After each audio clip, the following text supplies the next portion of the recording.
ঘুষ খাই না। বন্ধুরা আমার, আমি ঘুষ খাই না এ কথা বলার মাঝে কৃতিত্ব নাই, কারণ আমাকে তো কেউ ঘুষ দিতে আসে নাই। যদি কোনো কারণে আমার হাতে দায়িত্ব থাকতো আর আমার কাছে 2টা খাম নিয়ে আসতো, 2 খামের মাঝে 2 লাখ টাকা, নতুন 500 টাকার নোট, নতুন 1000 টাকার নোট, এক বান্ডিল এক খামে আর এক বান্ডিল আরেক খামে, লড়াই আর কয় হুজুর এটা ইয়েস কইলে দিয়ে দিমু। বন্ধুরা আমার, এই কঠিন মুহূর্তে এই হারাম গ্রহণ করব কি করব না? আল্লাহ বলে ইমানদার এই হারাম গ্রহণ করবে না।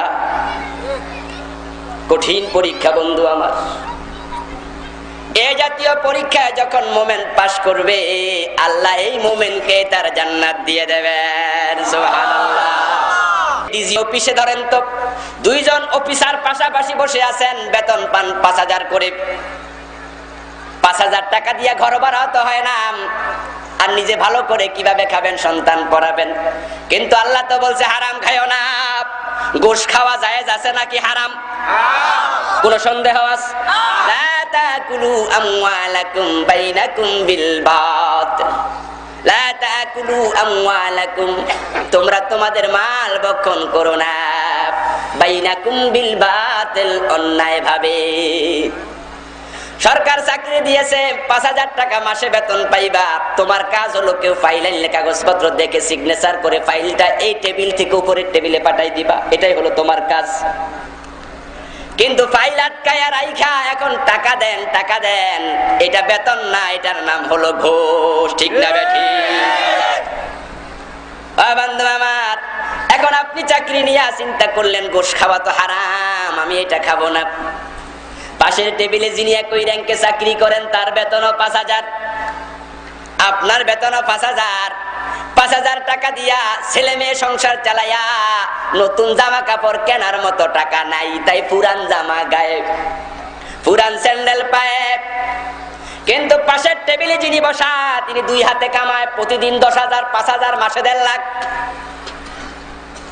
এখন উনার গায়ে নতুন নতুন জামা, এক এক দিন এক এক স্যুট, জুতা এক এক দিন এক এক জোড়া। দুপুর বেলা যখন একত্রে খায়, আমি টিফিন বক্স থেকে বের করি শুটকি মাছের ভর্তা দিয়া তৈরি খাবার, আর উনার সেখান থেকে বিরিয়ানি, পোলাও, কোরমা। বন্ধুরা আমার, উনার চোখে দামি সানগ্লাস আর আমার চোখে মোটা গ্লাস ওয়ালা, মোটা প্রেমওয়ালা সানগ্লাস। চোখে তো কম দেখি তাই এটা ইউজ করতেছি। আমার গায়ে পুরান জামা দেখা যখন লোকজন সাক্ষাৎ করতে আসে, উনারে স্যার মনে করে সালাম দেয়, আর আমার কেরানি মনে করে জিগায় আপনি কবে আইছেন। গল্প করে আপনার ছেলে কোথায় পড়ে, আমি বলি প্রাইমারি স্কুলে। বেতন কত? আমি কই বেতন নাই। আর আমারে শুনায় কয় আমার ছেলেকে ভর্তি করেছি এঞ্জেলিকায়, ভর্তি ফি 50,000, প্রতি মাসে বেতন 5,000, লেখাপড়া খুব ভালো। আইসা খবর শোনায় +B+ পাইছি। আপনি আসেন প্রতিদিন বন্ধু আমার ফাজারো জিবে করে, প্রাইভেট কারে করে অফিসে, আর আমি 5,000 ওয়ালা অতিরিক্ত ইনকাম করা তো হারাম। তাই আমি আসি লোকাল বাসে সরে। এটা কি একদিনের ঘটনা নাকি প্রতিদিন?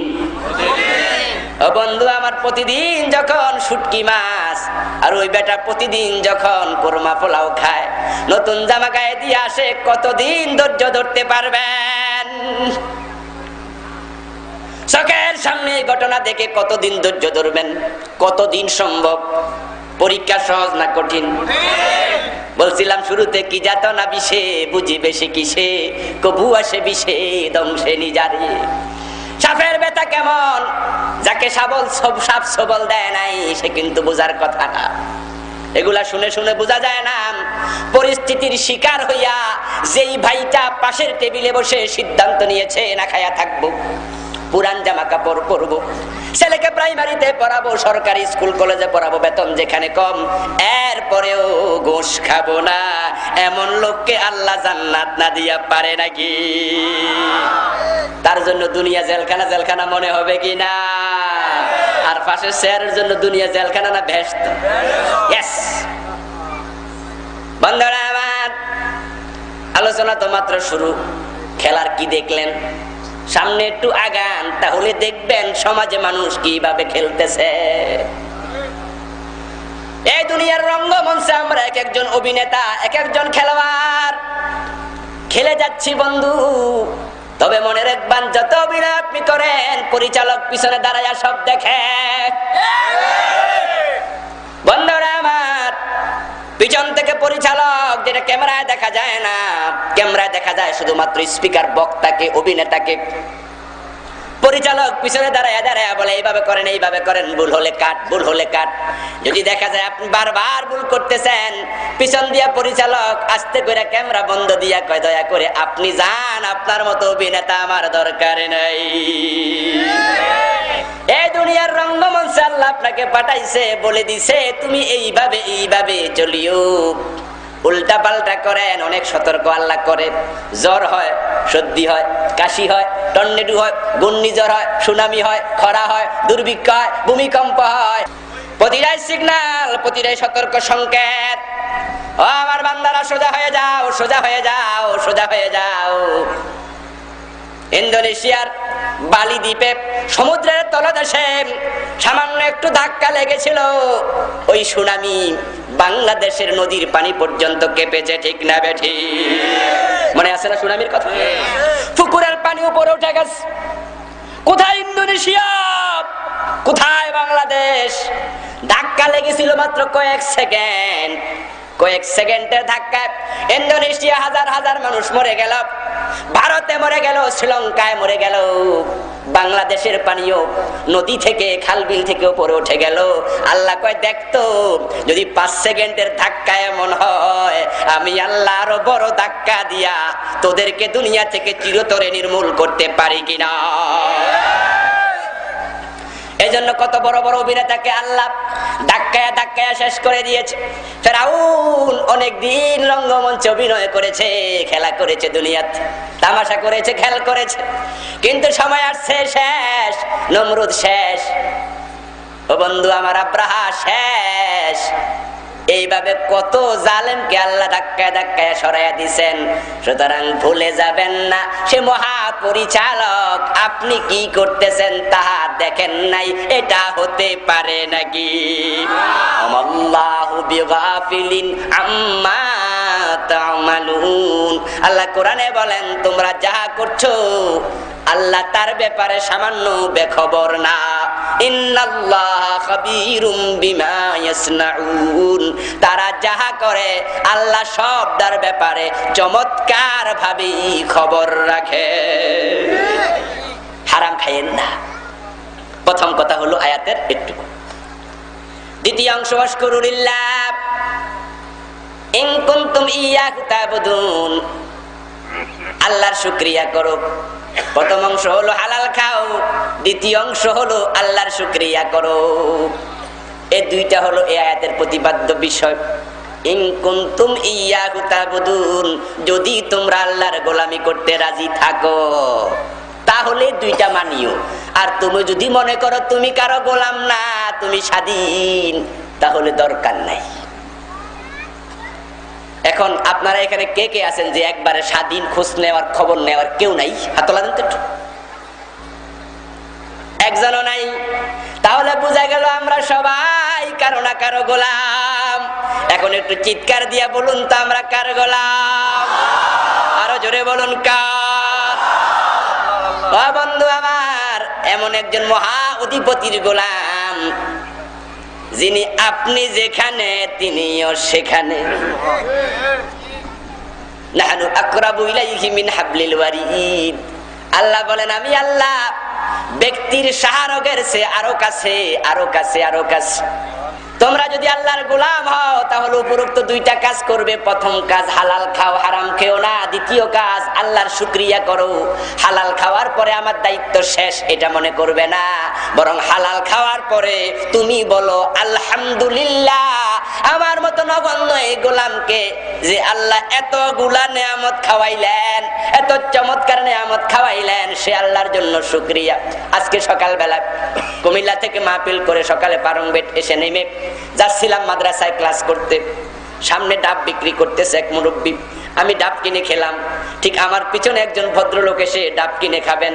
উনি তখন ডাব খাওয়ার আগে ডাবটাকে হাতে নিয়ে বলেন, আল্লাহর কত বড় নেয়ামত। ইয়ং মানুষ দাঁড়িয়ে আছে এরকম ছোট ছোট, এরকম এখানে শুধু ছাপায়। কথাটা শুনে আমি তাকাইলাম। উফ বন্ধু, আমার মনটা একবারে ভরে গেল। কি অনুভূতি, কি অনুভূতি। অফি আনফুসিকুম আফালা তুবসিরুন। কোরআনে আল্লাহ বলেন, আল্লাহ কোথায় তোমরা খুঁজে বেড়াও, নিজের মাঝে তাকাও, তাকালে তোমার মাঝে আল্লাহকে খুঁজে পাবে। ওয়াফিল আরদি আয়াতুল লিল মুকিনিন। আরে কেতে আল্লাহ বলেন, জমিনের চারিদিকে তাকাও, যেখানে তাকাও সেখানে মুমিনের জন্য আল্লাহকে চেনার নিদর্শন বিদ্যমান। انظر الى المرء وكل من شق فيه بصر بند الذي زهزه بقوة مفتقرة ذاك هو الله الذي انعمه منهمرا। আমি আল্লাহ নাই, আল্লাহ নাই, এই জাতীয় অনেক বড় বড় কথা বলে যারা, আসলে তারা নিজেদেরকে জ্ঞানী মনে করে। আমি বলি তাদের মতো বৃক্ষ দুনিয়ায় কেউ হয় নাই। এগুলা জ্ঞান পাপী। আল্লাহ নাই, আল্লাহকে খোঁজার জন্য তুমি কোথায় যাচ্ছ? কবি বলেন, তুমি তোমার চোখের দিকে তাকাও, তাকায়া তুমি দেখো তো, এত চমৎকার করে হাড্ডি ভেদ করে, হাড্ডি ছিদ্র করে, চোখের চারদিকে হাড্ডি ধইরা দেখেন, চারদিকে হাড্ডি, এত চমৎকার করে হাড্ডিকে ছিদ্র কইরা তার ভিতরে ডাগর ডাগর অত্যন্ত মায়াবী দুইখানা চোখকে বসায়া দিল। তুমি ছোট্ট, কিন্তু তুমি শাসন করো হাতির মতো বড় প্রাণী, তিমির মতো বড় বড় প্রাণীকে। যে মগজ দিয়া, মেধা দিয়া শাসন করো, সেই মেধাটা তোমাকে দিল কে? তুমি নিজকে প্রশ্নটাই করো, এত চমৎকার চোখকে বসাইলো, এত চমৎকার মগজ মেধা কে দিল? তখন তোমার ভিতর থেকে উত্তর আসবে, যাকা হুয়াল্লাহুল্লাযী আনউমুহু মুনহামিরা। এই দান কোন মানুষের না, চোখ কোন ফ্যাক্টরিতে পাওয়া যায় না, মেধা কোন ফ্যাক্টরিতে বিক্রি হয় না, হয় নাকি? কিনতে পাওয়া যায় বুদ্ধি, মেধা। আমার এটা আল্লাহর দান, যে আল্লাহর অসংখ্য নিয়ামতের মাঝেই আমরা নিয়মিত ডুবে আছি। সুবহানাল্লাহ। বন্ধুরা আমার, ওই ভাই পরবর্তী ডাবটা কেটে খেলেন। পান করার পরে লোকটা কি বললো জানেন?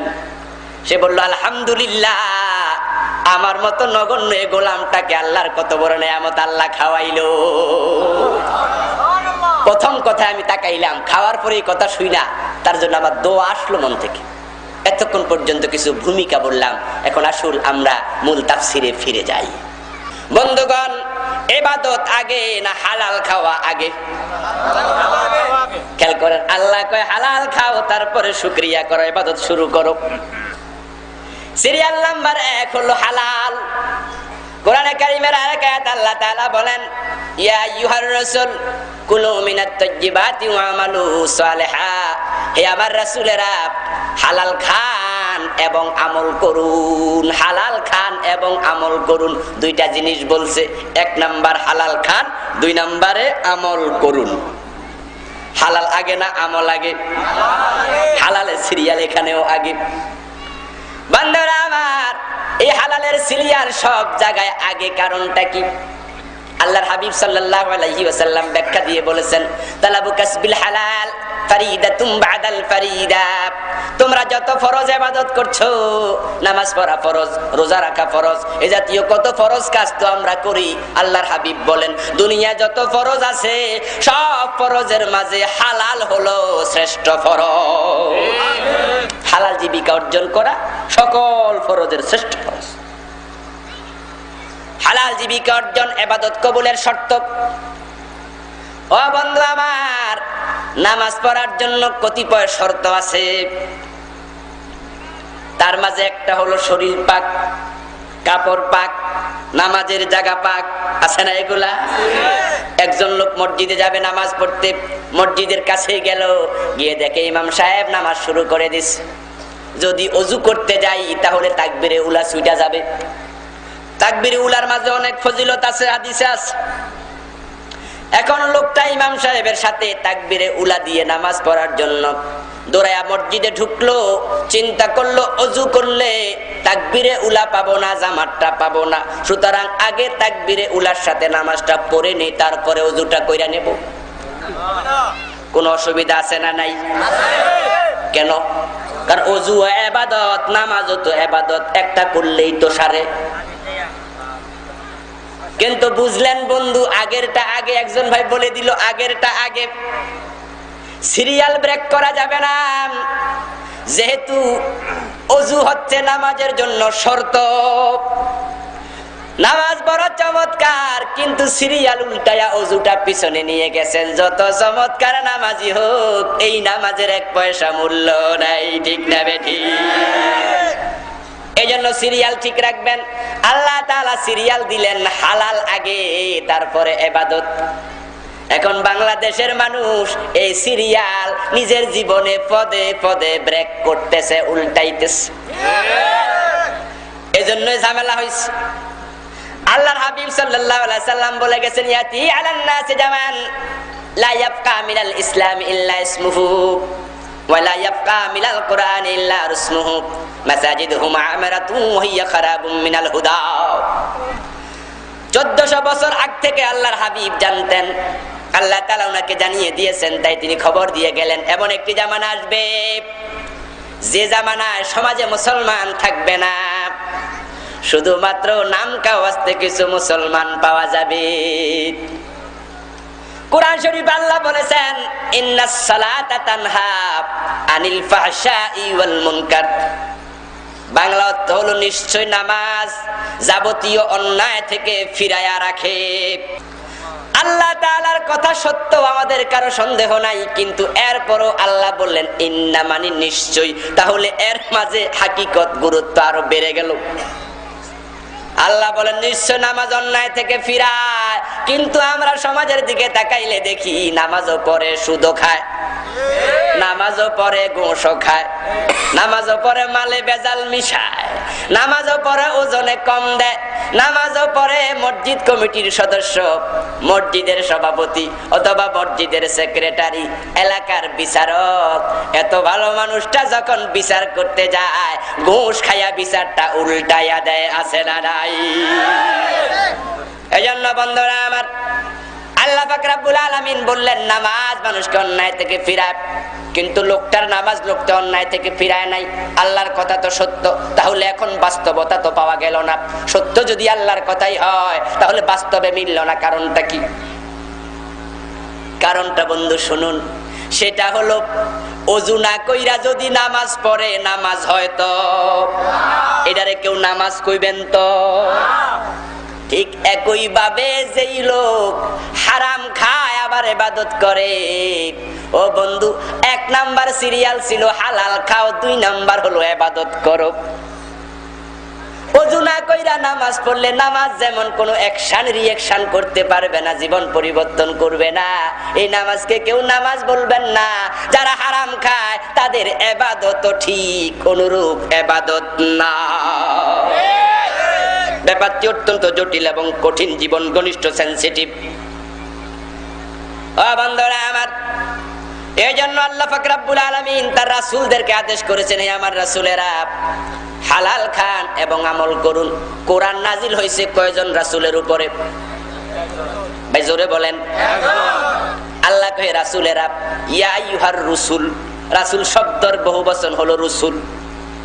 কোরআন নাজিল হইল একজন রাসূলের উপরে, কিন্তু আল্লাহ কোরআনের মাঝে বলে ইয়া আইয়ুহার রাসূল, হে আমার রাসূলেরা, কুলু মিনাত তাইয়্যিবাতি ওয়া আমালু সালিহা, হালাল খান এবং আমল করুন। তাহলে বোঝা গেল এই আদেশ আল্লাহ আগের রাসূলদেরকেও করেছেন। রাসূলরা কি হারাম খাওয়ার কোনো সম্ভাবনা আছে নাকি? নবী রাসূলরা মাসুম কিনা? নবী রাসূলরা তো মাসুম, সুতরাং তারা তো হারাম কাজ করতে পারেন না, হারাম খাওয়ার সম্ভাবনা নাই।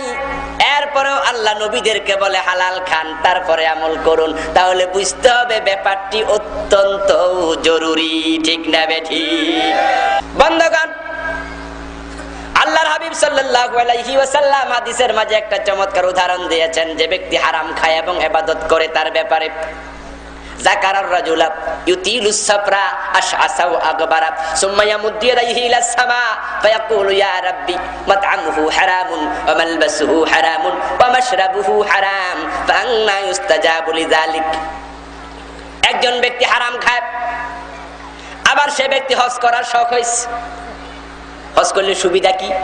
আমাদের বাংলাদেশের পাবলিকের চিন্তা হলো গোশত যা খাওয়ার খাইয়া লও, চাকরি যখন শেষ হইব মক্কা শরীফে গিয়া তওবা টবা করে একবারে বাড়ি